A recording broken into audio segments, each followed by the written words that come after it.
Assalamualaikum warahmatullahi wabarakatuh. Apa kabar semuanya? Semoga semuanya dalam keadaan sehat, dimurahkan rezekinya dan dilancarkan segala urusannya di bulan Juli ini. Nah, semoga saja juga ke depannya untuk penyaluran bantuan sosial ini lebih baik lagi. Nah, ngomong-ngomong soal penyaluran bantuan sosial, ini ada pertanyaan yang masuk, yaitu pertanyaannya dari akun yang bernama Kak Wong Solo. Terima kasih atas pertanyaannya. Nah, terkait pertanyaannya yaitu katanya apakah benar untuk bantuan sosial yang akan datang tidak lagi menggunakan data terpadu kesejahteraan sosial atau DTKS, tapi akan menggunakan data Regosek. Nah, Regosek ini adalah singkatan dari Registrasi Sosial Ekonomi, disingkat menjadi Regosek. Jadi terkait pertanyaan inilah yang akan saya bahas di video kali ini. Jadi kepada semuanya pastikan nonton video ini sampai habis, dan bagi yang baru saja bergabung silahkan diklik dulu subscribe-nya dan juga aktifkan lonceng notifikasinya agar tidak ketinggalan dengan setiap informasi yang terupdate terkait penyaluran bantuan sosial dan berbagai macam info-info terkait bansos dan subsidi pemerintah lainnya yang selalu saya bagikan di channel ini.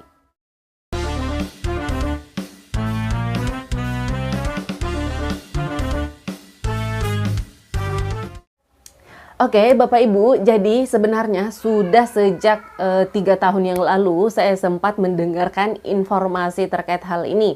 Karena untuk kedepannya wacana pemerintah, semua warga negara Indonesia itu akan ditampung ke dalam satu database. Nah, kemudian di dalam satu data tersebut itu nanti akan dipeta-petakan berdasarkan sosial ekonominya.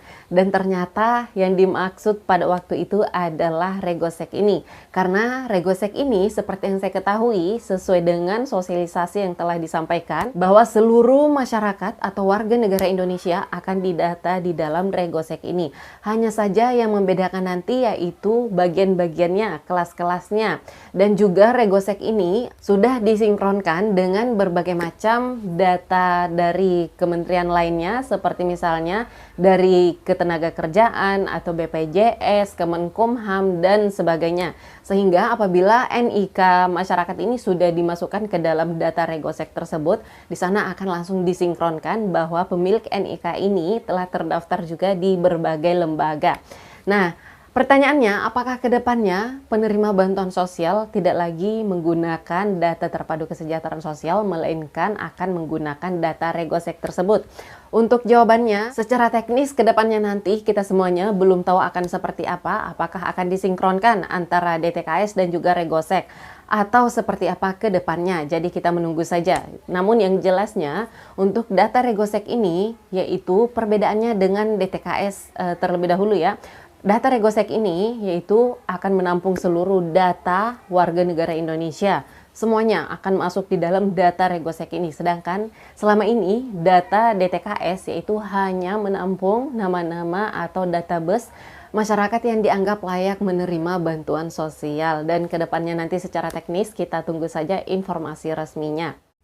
Adapun di video kali ini saya akan menyertakan beberapa video terkait penjelasan data Regosek ini, dan semoga saja dengan video penjelasan ini dapat membantu menjawab pertanyaan teman-teman di luar sana terkait data Regosek tersebut. Berikut videonya. Hadirin yang saya hormati, dalam berbagai kesempatan Bapak Presiden telah memberikan pengarahan terkait penyelenggaraan data Regosek, Registrasi Sosial Ekonomi. Beliau menyampaikan bahwa pelaksanaan reformasi sistem pelindungan sosial diharapkan dapat memperbaiki basis data penerima manfaat atas belanja-belanja sosial yang dialokasikan di dalam APBN. Sehingga dengan data Regosek ini mudah-mudahan kita segera dapat mengatasi kemiskinan ekstrim dan tentu kemiskinan pada umumnya. Arahan-arahan beliau itu kemudian ditindaklanjuti dengan beragam kebijakan mulai dari pelaksanaan pendataan awal hingga kemudian pemanfaatannya pada hari ini. Saya juga dalam kesempatan yang baik ini ingin sharing saja terkait Indonesia Emas 2045. Seperti kita ketahui bahwa kita tahun ini akan mengakhiri pembangunan jangka panjang 20 tahun 2005 ke 2024. Dan segera mulai tahun depan kita akan memasuki pembangunan jangka panjang 20 tahun kedua dari 2025-2045 menjemput 100 tahun Indonesia merdeka dengan target dan sasaran pembangunan yang terdeskripsikan sedemikian rupa agar kita sebagai negara bangsa menjadi negara bangsa yang benar-benar mampu membawa kesejahteraan bagi seluruh rakyat Indonesia dengan skala dan ukuran-ukuran yang dapat diterima dan dikenal luas. Salah satunya adalah kita ingin menjadi negara yang graduasi, yang lolos, yang lulus dari negara pendapatan tingkat menengah yang sudah hampir 40 tahun kita emban.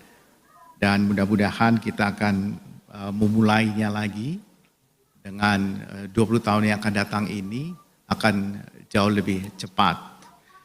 Kalau kita hitung dari tahun 2000-an, memang sekarang kita masih di 20 tahunan, di 25 tahunan. Tetapi kalau kita hitung sejak kita pernah masuk di middle income pada tahun 90-an, maka kira-kira kita sudah mendekati 40 tahun. Cina hari ini juga sudah mendekati untuk kemudian kita memang harus memerlukan sebuah strategi yang tepat untuk merencanakan dengan baik agar seperti yang saya sampaikan tadi penyaluran program-program pemerintah yang didanai oleh belanja-belanja sosial subsidi kita itu jatuh pada orang yang tepat. Seperti tadi disampaikan bagaimana kita mengurangi atau meniadakan exclusion dan inclusion error. Dalam berbagai kesempatan sering saya sampaikan, eselon 1 di Bappenas itu bisa menerima bansos. Kan lucu, aneh kan? Pak Sekjen tertawa tuh Pak Sekjen MNKU. Jadi, dan sampai sekarang Mas Kemal masih terima saya kira. Beliau kemarin saya tanya masih terima dan ya dia berikan kepada yang lebih berhak. Dan mudah-mudahan sekali lagi dengan adanya Reksosek ini kita bisa tepat. Secara nasional GNI per kapita tadi naik, tetapi kalau kita lihat next itu ada 40 juta pekerja ya, dari kelompok 40% terbawah memiliki upah hanya 5 juta rupiah. Dan keluarga ini itu jumlahnya itu banyak. Bisa-bisa 5 juta rupiah itu kalau dibagi habis ke 5 orang kira-kira 1 juta per bulan. Jadi kelompok ini yang sebenarnya menjadi KPM. Jadi bapak-bapak dan ibu-ibu kalau kita lihat di kotak yang itu sebenarnya kotak ini menjadi sasaran dari belanja sosial kita, sasaran dari subsidi kita. Pertanyaannya, by name, by address, di mana mereka? Siapa mereka? Itulah kenapa kita memerlukan Reksosek. Kita ingin tahu, kalau kita naik sedikit seperti apa, naik lagi seperti apa. Sehingga seluruh intervensi dari kebijakan pemerintah kepada masyarakat itu menjadi tepat. Itulah kami kemudian bersama Kementerian Keuangan, Kementerian Dalam Negeri, utamanya bertiga dan BPS pada waktu itu menginisiasi ini. Karena sekali lagi banyak exclusion dan inclusion error yang terjadi. Jadi kelompok ini sangat rentan.